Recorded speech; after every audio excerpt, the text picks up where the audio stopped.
Hi, and welcome to the 30-day Tai Chi Inspired Standing Balance Challenge. My name is Elizabeth, and I'm so excited that you're here with me on this journey. Now, throughout these 30 days, we are going to focus on three main areas: improving our balance and stability, our posture, and our lung strength. I will explain all three of those areas as an overview in this video. Now, while it is a 30-day challenge, don't feel pressured to do 30 days in a row. Even days will be shorter than odd days to give you that break in between. Now, while this is called Tai Chi Inspired, this is because we are using some of the components of Tai Chi, but integrating them with a custom balance program. We did this on our sitting challenge. We did these slow, mindful movements and added big hands, long arms, and butt squeezes because we're adding some other postural components that I will guide you along the way. Now, Tai Chi has been shown to be extremely effective for improving balance. And while there's many reasons for this, one of the reasons is its use of slow, mindful, and controlled movements. Now, this is because it's those slow movements really challenge what's called the proprioceptive system. Now, I'm big on education, so hang in there with me.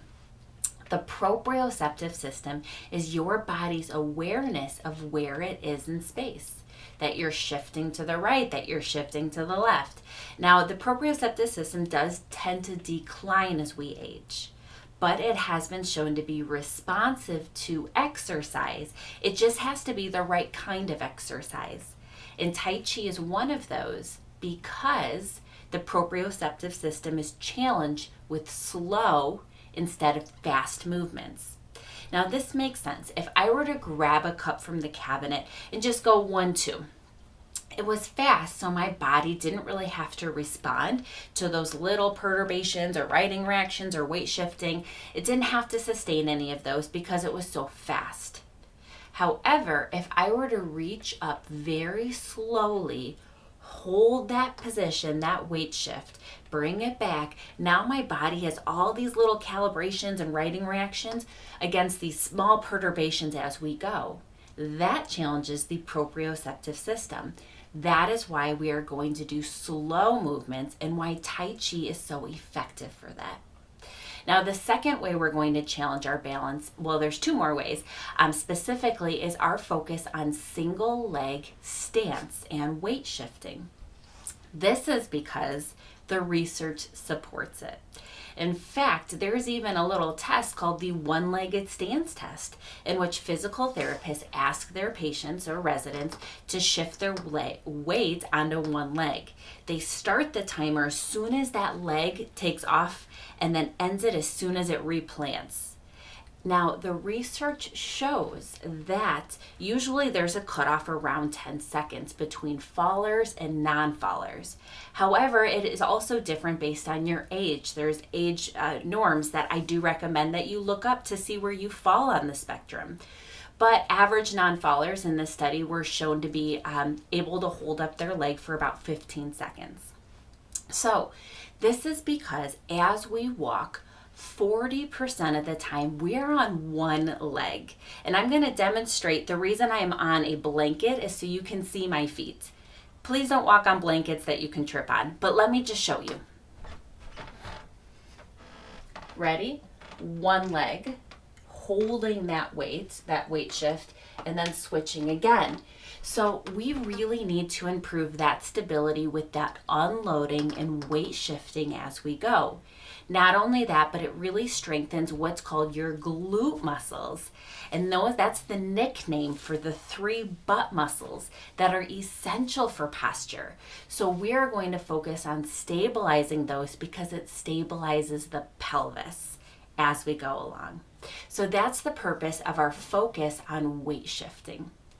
Now, there's another focus that's not really Tai Chi or a component of Tai Chi, and we're adding modified plyometrics. What the heck is that? Well, plyometrics are when you use max force with quick movements like jumping, We are not going to jump. We are not going to be doing a lot of high impact movements. But what we will be doing is, as we slowly weight shift right forward, then we are going to use that max force to push ourselves back into our starting position. This is because, as well, there's two types of muscle fibers, I should say first. Endurance, type 1, and power, type 2. As we age, we tend to lose those power muscle fibers first and faster than our endurance ones. And if we lose power, we can lose function, strength, and balance. So we are using these modified plyometrics to really focus on power training. That is why we are doing that. If any of our moves cause pain, please don't do that, or any of them, or modify them. So you can still do a nice controlled step, low impact, and then just step back. You don't have to add that push. I will be walking you through that as we go. Now, one of the most difficult things about challenging somebody's balance is, in order to uptrain the balance, you need to make them unbalanced. And to be unbalanced, you can be unsafe. And that is why therapists really struggle with recommending balance challenges at home, because they could be putting you at risk for falls. So for that reason, I recommend we will be using a steady, stable surface. So use maybe the countertop, a grab bar, a sturdy piece of furniture to hold on to as we go. If you feel like your balance is strong enough and good enough that you don't need that extra support, then maybe have your hand hovering it. But I cannot make that recommendation without seeing you. So I will be using a chair with one arm to support me to show and demonstrate the safest way to do these exercises. Now, what else makes up your balance? Well, there are 3 systems and different reasons, and I have created a video just for you to explain that. Because this is an overview and I talk too much, that is why there's a separate video to answer that question. The other 2 areas we are going to focus on includes our posture and our lung strengthening. So really quick, posture. As we age, we tend to fall forward. And when we fall forward, our muscles in front get tight and the muscles in back get weak. Our glutes are turned off and we're falling forward. What happens to your neck? Your head is about 8 to 10 pounds. Think about that strain on, that was my little guy again. Think about the strain on your neck muscles. What happens to your back? We're going to start to lose our curves. Our butt muscles are turning off, so you're not strengthening them or using them. What happens to your balance? Now you're shifted forward, and everything, you have this this poor posture that can really influence your equilibrium. Pardon me. What happens to your lung capacity if we're closing it up? So there's all these negative effects just from poor posture alone. So we are going to be focusing on opening up the front, strengthening the back, specifically those scapulas in back, that they can actually stabilize us, and those glutes, those butt muscles that pull us up. So those butt muscles, that is the nickname, glutes, for the butt muscles, because it has been shown that when those are underdeveloped, then that influences our posture. The word tush wasn't very popular, so I'm using glutes throughout our program because it's the nickname of the 3 muscles back there. But that's the nickname for the butt muscles that we are going to be targeting as we go. So that's posture. I have a video on it. Now, the third area we're going to focus on is our lung strengthening. And Tai Chi has been shown to be just as effective for lung strengthening as a pulmonary rehabilitation program. One of the reasons for that is its focus on the muscle called the diaphragm. The diaphragm is the largest muscle that you use for breathing, respiration. It is a dome that sits underneath your lungs and heart. And as you breathe in, you lower that dome and you take in your oxygen.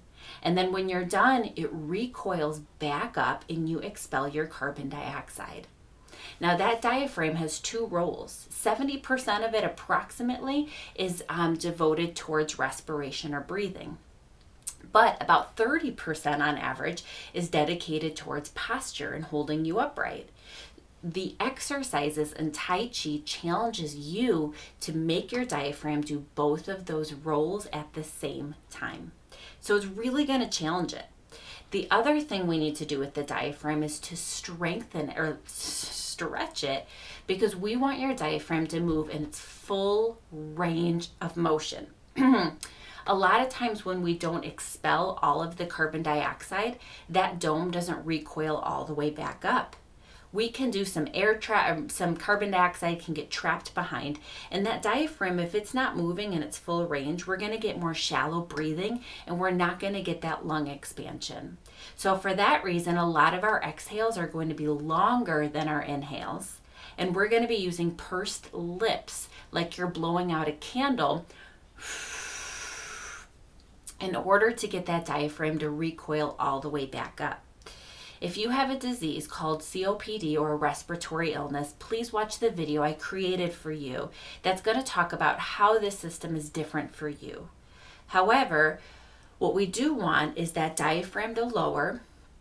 And so when you breathe, you want your belly to stick out when you breathe in, because that's a sign that your diaphragm's lowering. So we want to be breathing down into our belly and not into our chest or up into our neck muscles or our accessory muscles.